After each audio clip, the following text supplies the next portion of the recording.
Boa tarde a todos. Primeiramente, a gente quer pedir desculpa porque tivemos um probleminha técnico, mas já foi resolvido. Agradeço a presença de todos que estão participando desse painel, também a presença do professor Eduardo, Ferro, e da professora Márcia Rapini. Esse painel vai tratar das iniciativas implementadas pelas universidades brasileiras no enfrentamento à pandemia do Covid-19. A primeira palestra será do professor Eduardo Ferro, professor e chefe do Departamento de Ciências Básicas e Ambientais da Universidade de São Paulo, campus Lorena, diretor executivo da Fundação de Apoio à Pesquisa e Ensino da Escola de Engenharia de Lorena, diretor secretário da Associação Brasileira de Ergonomia, doutor em Engenharia de Produção. O professor vai fazer uma análise, no âmbito do modelo da Triple Helix, dessas ações das universidades brasileiras. Em seguida, ele apresentará algumas ações da Universidade de São Paulo. Por favor, professor Eduardo. Olá a todos. Bom, primeiramente eu quero agradecer o convite por estar falando nesse evento, nesse tão importante evento, e poder estar, não só adquirindo aí muitas informações bacanas que eu já assisti aí nas palestras anteriores, e também tentando mostrar um pouquinho do que a gente tem feito por aqui. Tá?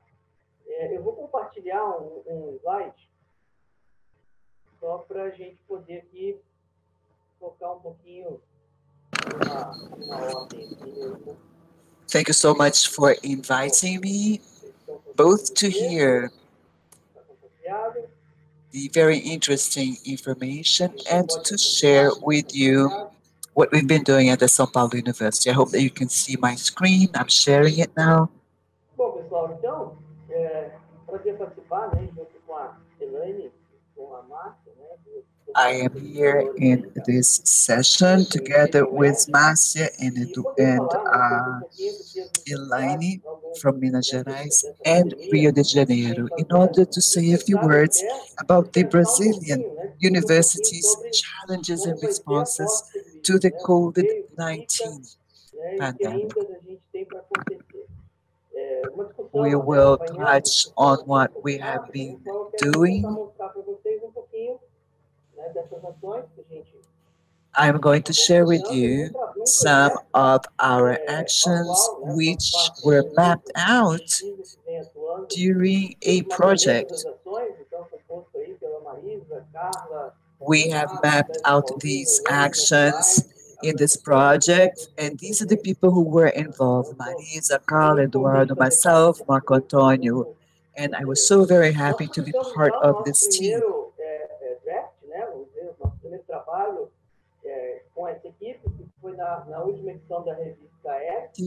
The first work this team worked together on was for this article that was written for a Brazilian publication.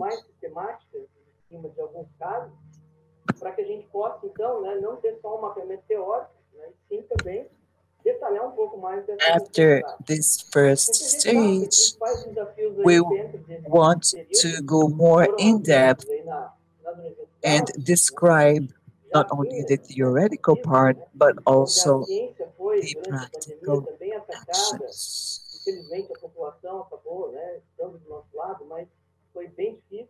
The pandemic represents a huge challenge to everyone. Of course, it represented crisis in the universities. The universities were shut down. The students were not in the campi.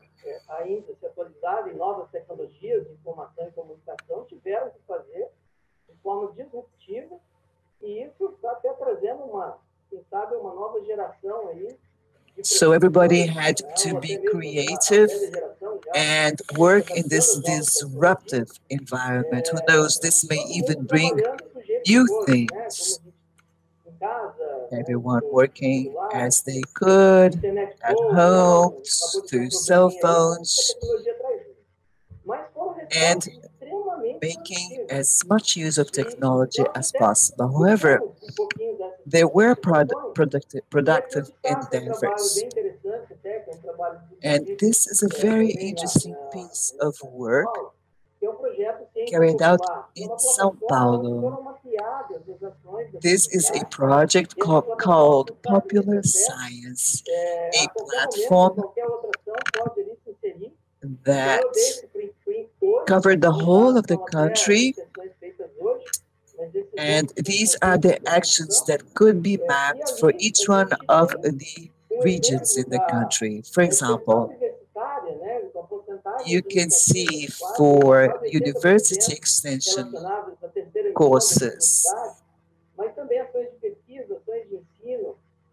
research, that is the light blue color. Then you have the greenish color, which is research, and then you have teaching in dark blue.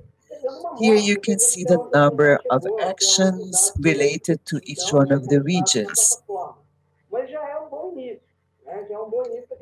It's a good beginning. In other words, together with other preliminary mapping exercises that we've carried out,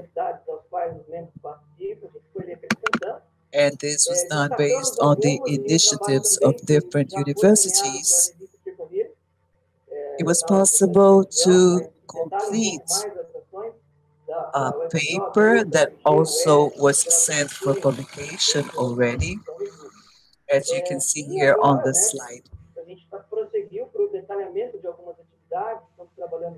Now we are pursuing the work, and we are going on to another stage where we get the more in-depth details of these activities.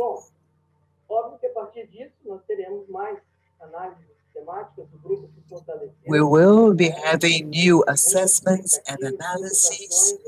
The whole team worked with high expectations, and we will be progressing.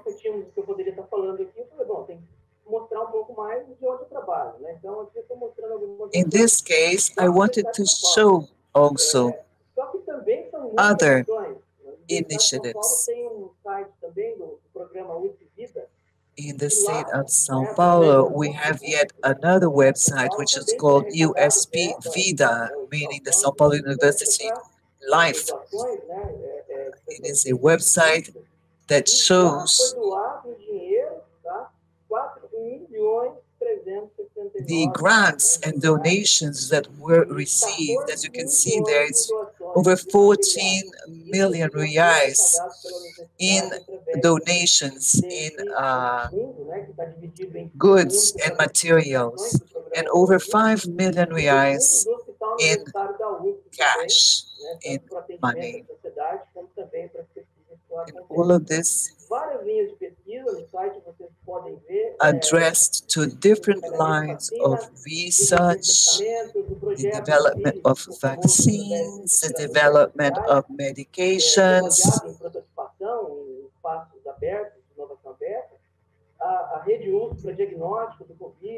the São Paulo University Network for COVID-19 diagnosis, the INSPIRE project for artificial respirators, the study of antiviral processes, the breathing project towards face protection. In other words, networks that are very much oriented to protection, opening up a whole range of actions, possibilities, and partnerships with different companies, as well as cities, municipalities themselves.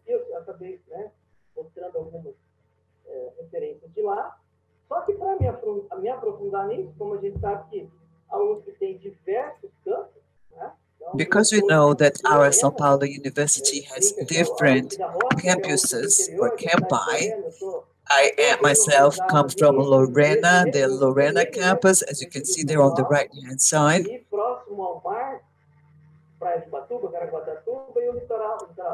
We are very close to different cities. We are really in a very privileged area.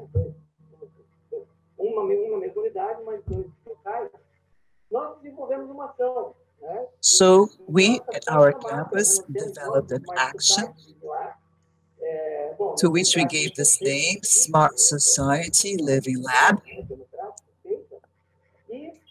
Esse projeto interessante que, primeiro, nós tentamos iniciar ele como projeto da Universidade de São Paulo, projeto da Escola de Engenharia de Lorena. This is very interesting as a project, first of all, because it belongs to the city of Lorena.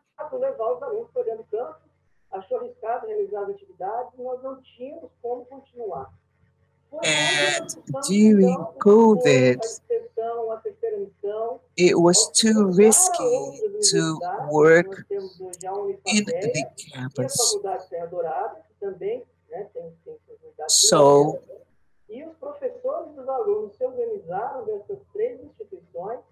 teachers and students broke themselves into different teams, going to 3 different institutions and using the spaces that were available. Small places, but we took all of the materials to these places. There was external access.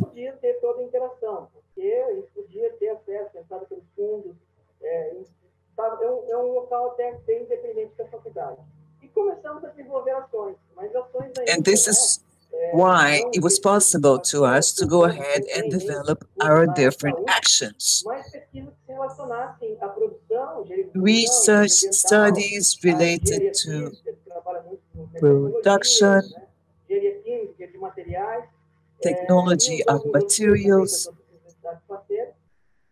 Começamos aí com ações como desenvolvimento de face shields, como o mundo inteiro fez, mas não era só face shields, que a gente também queria era desenvolver testes dos materiais, pesquisas. We carried out different actions, research and studies about protection materials,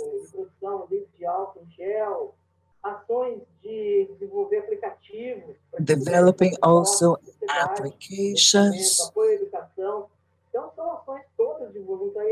In other words, a whole range of activities. So we had in the beginning these 3 small spaces and not a lot of equipment, 2 or 3 printers, and what you can see on the screen. So we've given these different names to different projects or sub-projects. Makers in Action, for example, is the top image on the page that you can see.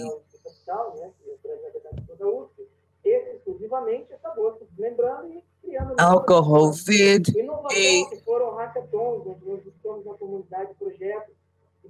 Innovathon. This was an event on innovation and entrepreneurship and creativity open to the public, with awards to the best projects. The Alcovida project that actually produced and distributed alcohol for the low-income population. This last project you see on the page, which is called Love Connects,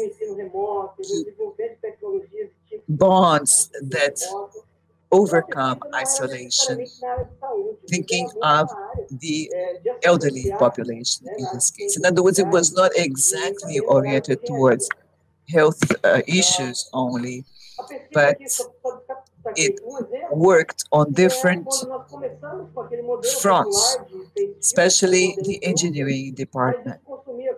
So we would work oftentimes, for example, this protection that you see would consume many hours on the machines. We had to look at the different types of plastic to see which one would be more appropriate until we got to this point. These models.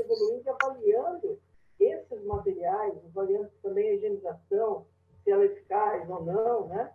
E já depois inserções das ações do ensino, né? Como eu falei, várias ações de ensino foram feitas pelos professores. Inclusive, eu tenho uma disciplina de controle de automação, os meus alunos, com trabalho final, desenvolveram projetos de controle de automação que pudessem impactar So, as I was saying, there was a whole range of actions. Most, a great portion of which were also oriented to health and safety at work.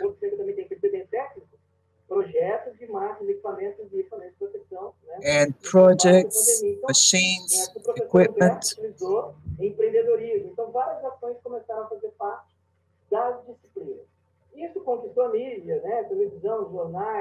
Of course, all of this was publicized in the media. We could see sports on TV.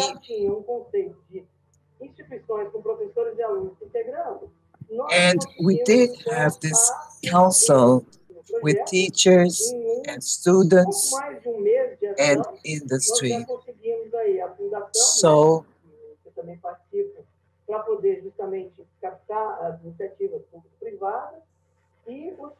it was possible for us to raise funds, contacting the private sector. Many companies actually donated equipment.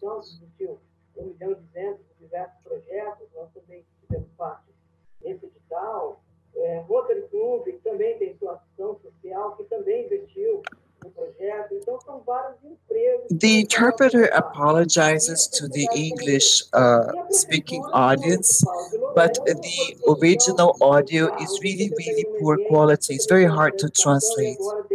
Thank you for understanding. Pós-pandemia, né, na verdade nem pós, já vem acontecendo, que é o que fazer com os resíduos que essa pandemia tem, principalmente os plásticos e os de saúde. Então, nós temos cursos que estão empenhados nisso e a prefeitura dando todo o acesso, né, a pesquisa, como também toda a parte. A lot of work was done also with the municipality itself, with the industry. Partnerships were established for this project.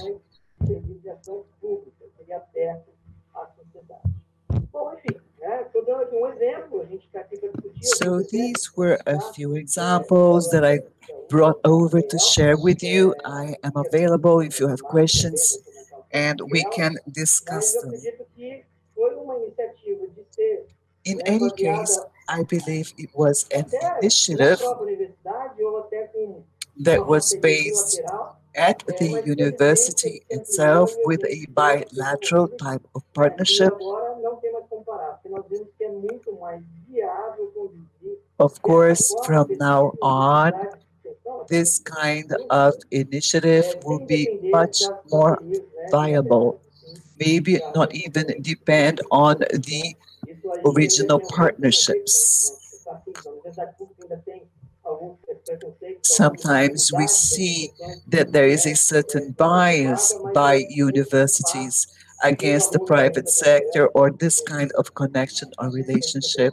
But these projects were extremely positive. Here is my information. If you need to contact me, I am totally available. Thank you so much for the invitation. Eduardo, eu que agradeço, né, a sua participação. Thank you, Eduardo, for your participation, showing so many important initiatives in facing the challenge of the pandemic. I will now pass forward to Márcia Rapini, economist from the Minas Gerais Federal University, master in industry economy and technology for the study of economy for the Federal University of Janeiro, associate professor of economic sciences in Minas Gerais University, Federal University, and working also at the CEDEPLAR at the Federal University of Minas Gerais. Professor Márcia will continue on this theme, showing some of the initiatives taken by the Federal University of Minas Gerais. Please, Professor. Good afternoon. I would like to thank Professor Marisa for this invitation. I am very happy to be participating on this workshop and to be able to comment upon some of the initiatives that we have had. Many different initiatives, as Professor Eduardo has brought us some. from São Paulo. I will bring you some of the initiatives from the University of Minas Gerais. So it's kind of it's so many there are so many initiatives that's hard to map every single one. But I have some friends who have some colleagues have been involved. Juliana Crepaldi, who is our coordinator and will be here with you on Friday, and Bernardo Noni from Fundep,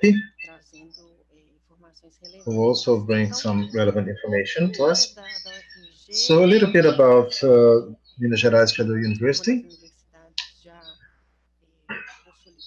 It's an university that has several indicators that show that it's already a consolidated university in the country. And I have some numbers here that show some of our assets, human assets that we have. We also have, although our campus, the greater part of our campus is located in Belo Horizonte, the capital of the state. But we also have other campi in other parts of the state, and it is a growing university. Here I have some numbers that reflect the excellence of our university, academic production, patents. Although we know this is not the best or even the only, much less the only indicator, as Professor Marisa and Professor Franca have both said. This is an indicator that is used. So we've had already 1,161 patents that have been, and more or less 10% have been granted. And these patents are mostly concentrated in certain areas, as in the case of ICB, which is the area of biotechnology. This acts in chemistry, pharmacology, engineering, and also in engineering. We have the greater number of patents. And a little bit about our NIT, which was Technological Innovation and Transfers Coordination. It was created in 1997 and has been growing since then. So this is our NIT is one of these that is already consolidated. And in 2006, we had 4 cooperators, and now we have 40. This shows a little bit how we have grown, strengthened our NIT. And it performs several activities. And we have learned a lot not only through going in protection of intellectual property, but also capacity building and other areas. I tried here somehow to show a little bit of our ecosystem. That's what I try to do here. There is a set of infrastructures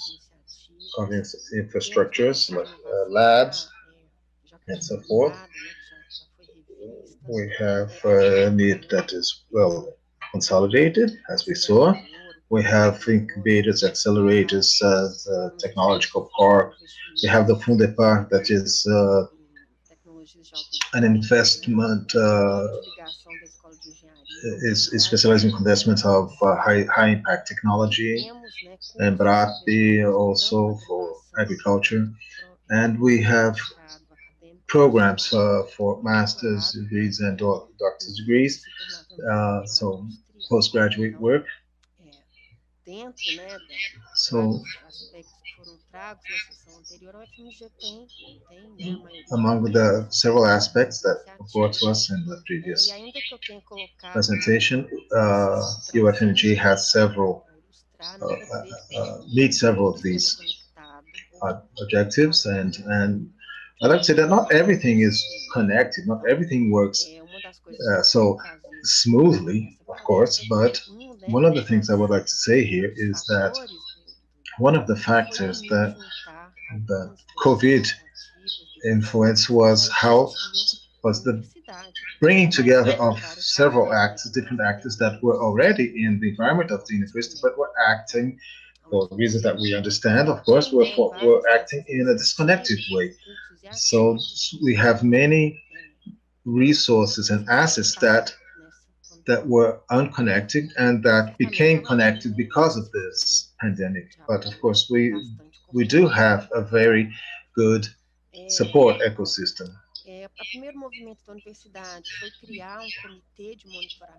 So the first thing the university did was to create a monitoring committee for the pandemic. So since the beginning, we received all the resources necessary from the student and a teaching body. And we now have a page that is updated systematically that shows all the initiatives of UFMG.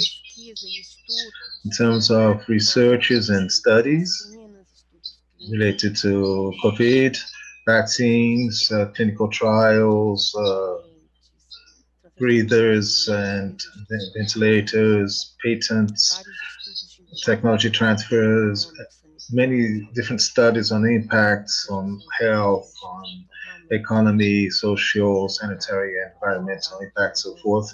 As Professor Eduardo said, there's an enormous set of initiatives in every area, not only the more applied areas, but also in the area of social and human sciences.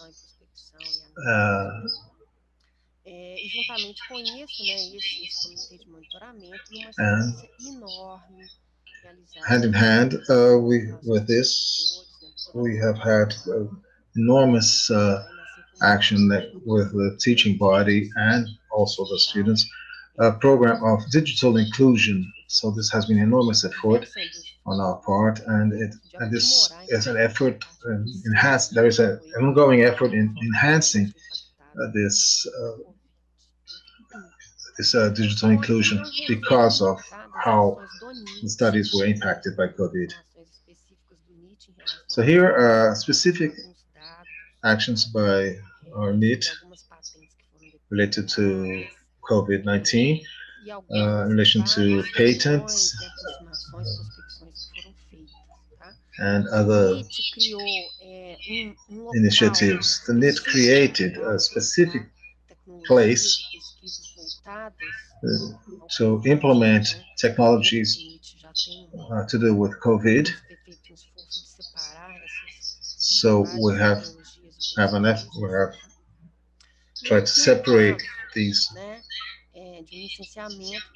So here's a case of licensing that occurred last year. It was a patent by UFMG that has existed since 2010. That was licensed for additives plant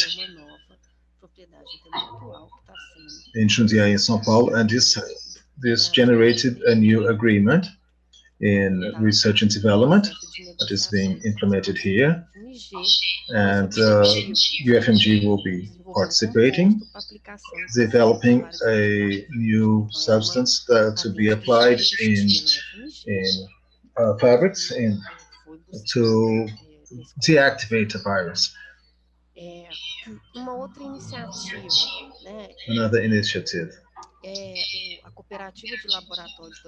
The laboratory cooperatives of UFMG started in May of last year because of the pandemic.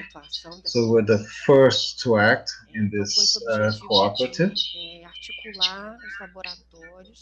articulating laboratories in order to rationalize their services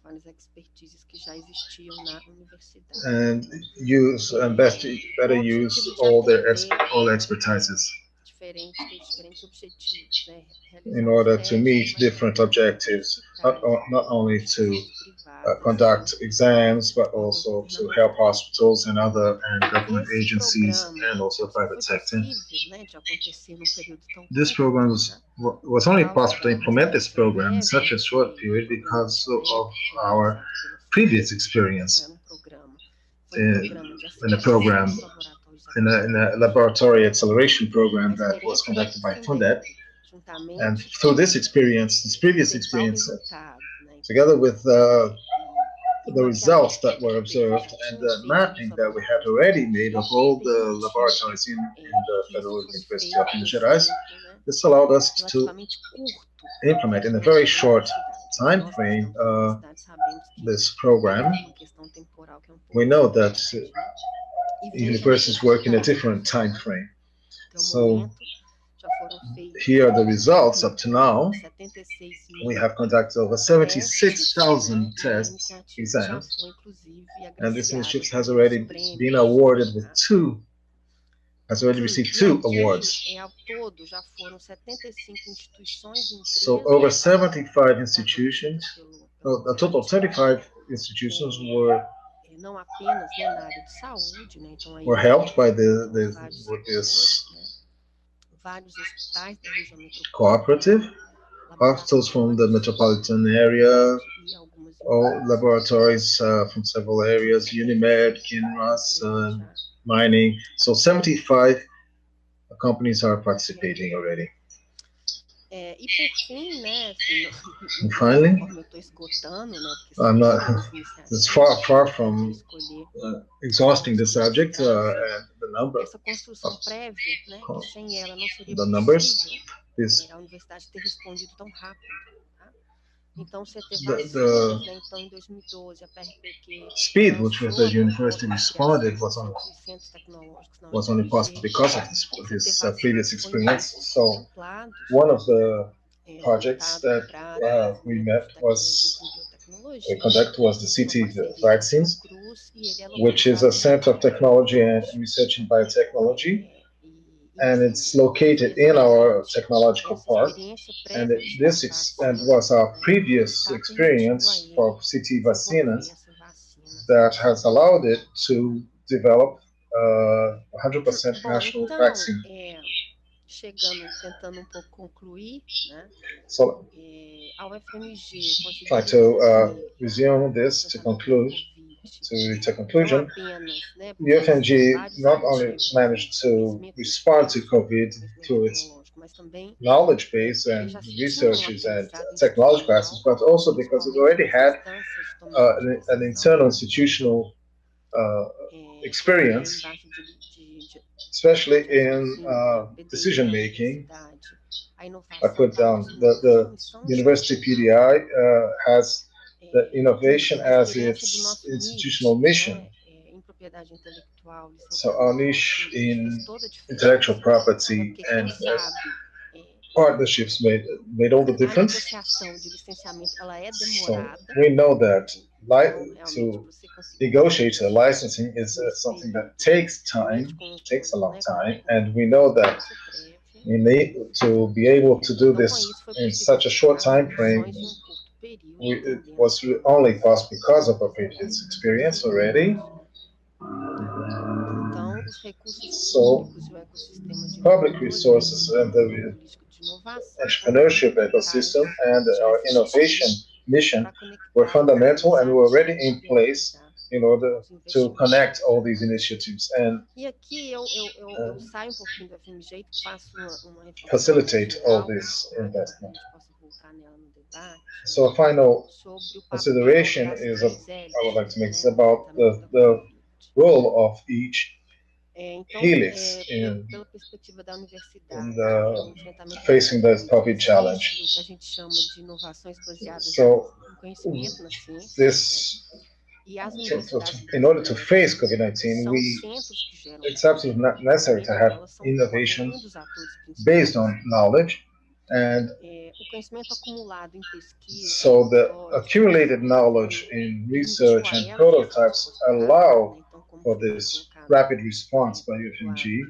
As Eduardo said here, we had a lack of financing from government. So when finally the financing comes through, we can go ahead with researches, pre-existing researches and studies. Many universities have relatively modern facilities, So in our university, we did already have some modern infrastructure, and to a certain point, these facilities were idle. The normative context, the legal context brought us safety. So we were already establishing many agreements, and so this experience also helped. And as Professor Eduardo said, this pandemic made clear the role of university in innovation and we are now very far from the ivory tower idea of universities. I think this has become very clear. Now, government, what is the role of paper? Well, it's the role of government in financing is fundamental, it's basic, and it is the trigger for all the initiatives. We have many of our researches are only possible through government financing. It is also very clear for me how important it is to have a goal, a common goal that allows us to coordinate several different actions in the several different spheres of government through the Ministry of Education, the Ministry of Technology, and so on, all articulating together in the same direction, allowing us to avoid duplicating efforts and in searching for new pathways. So the pandemic showed us this, that we have to find new pathways. And finally, in relation to businesses, to industry in general, the partnerships with businesses in general was always turned to providing services and conducting clinical trials for medications and so on. So, since our businesses have a gap in capacity building, this partnership with the university is a pathway, is a way to shorten this, to eliminate this gap. And businesses are central actors, are main actors, and they have to participate in this process of innovation. I think I kept to my time. I kept inside the time I had. So I would like to thank you for this opportunity, and I am open for questions. Márcia, we thank you for your presentation. You have given us a lot of important information and have shown us how important is the role of the university in this critical moment, and actually any other moment that may become necessary, that may prove necessary. Let's check for questions. Nelson de Souza e Silva. Relationship of universities with corporations in the case of the vaccine against COVID. Do they follow the constitutional articles of 2007 on research, education, and extension?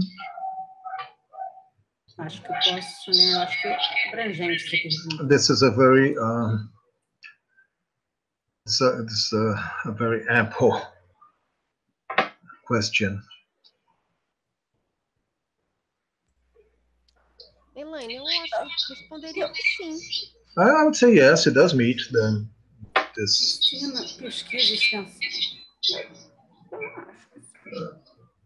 Yes, I think so.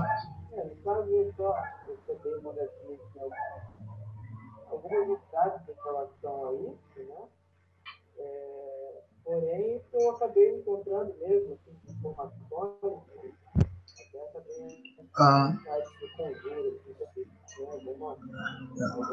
the interpreter apologizes, but the audio of the speaker is not allowing for quality translation.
Well,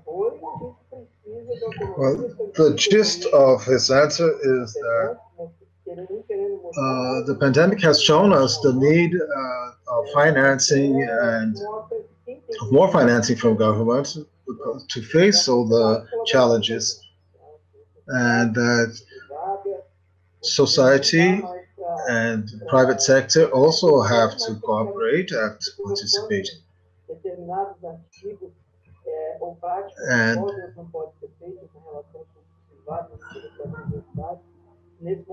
in order to meet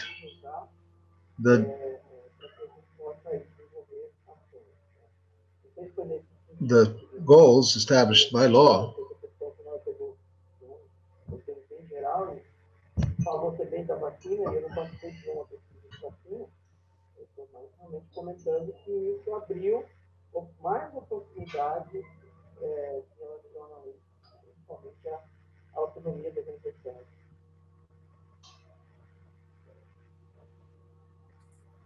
Obrigada, Eduardo. Obrigada, Márcia. Temos uma segunda pergunta. Thank you, Eduardo. Thank you, Márcia. Lauro Ângelo Muniz Brandão asks, I would like to know about the role of support agencies, especially FUNDEP, and the new legal milestone to support technological development.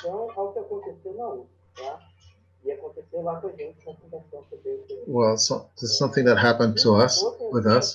If it weren't for these foundations, there would be very little that we could do. Their role was fundamental, and legal milestones have helped, but still it is necessary to have a series of approvals, and it was very difficult to get all these approvals or to go through all this.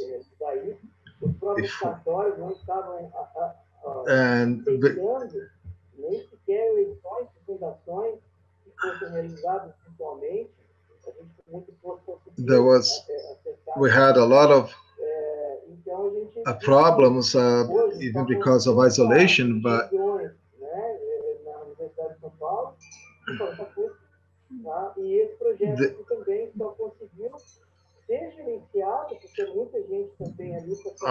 some projects have only been able to pursue these projects because of this access to funding, and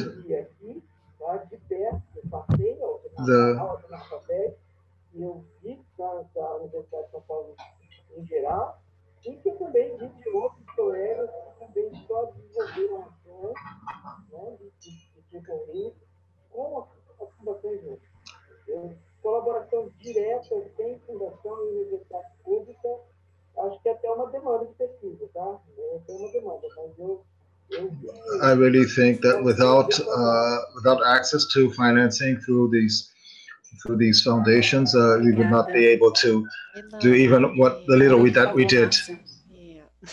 Yes, Márcia. I'm not able to answer about legal issues. In the case of UFMG and Fundeb, this cooperation was basic, was all important, and Fundeb has several initiatives.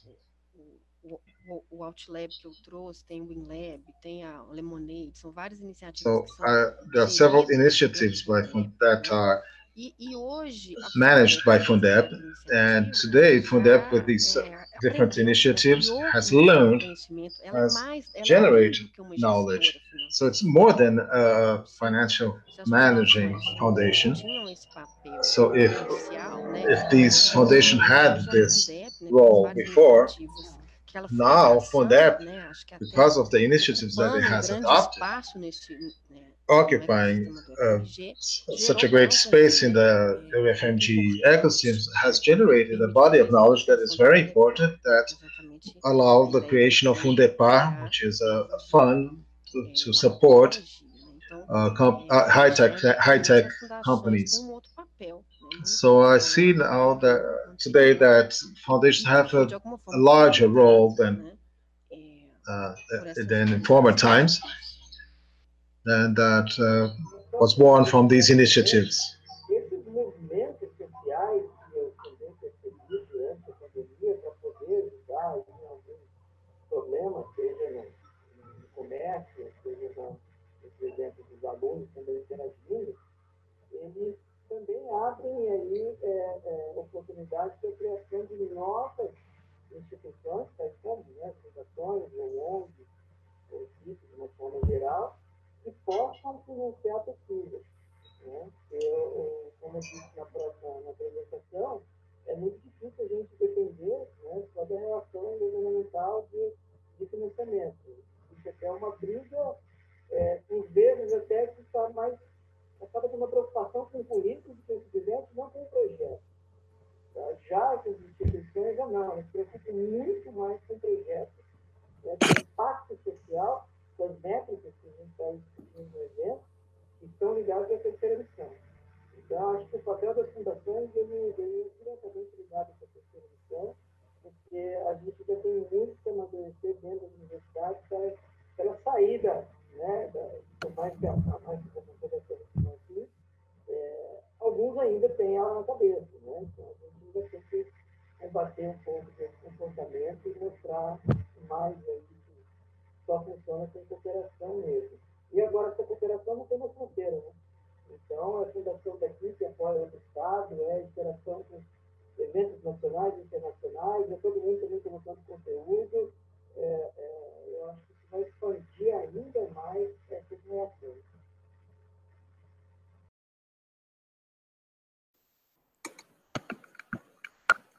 Obrigada, Márcia. Obrigada, Eduardo. Mais alguma pergunta? Márcia, Eduardo, are there any more questions? Não. No. Então, antes de terminar, primeiro quero mais uma vez agradecer once again, I'd like to thank Professor Eduardo and Professor Márcia, and also thank the organization for having invited me to take part in this panel, because as a teacher and as a researcher, I'm so very happy to be able to bring to the whole audience how important the university is, how quick it was in its initiatives, and how though funding is difficult, when there is funding available, the way how we take advantage of this, it's just like Professor Eduardo said, some of the initiatives, we know that there are many of them, but we are going through a crisis in the pandemic. So that the university be seen as a very important entity for science, for technology, for innovation, and above all, for society. We are now delivering. We've always delivered, right? But now with funding, we can deliver more. Isn't that right? Again, I'd like to thank you all for your attendance.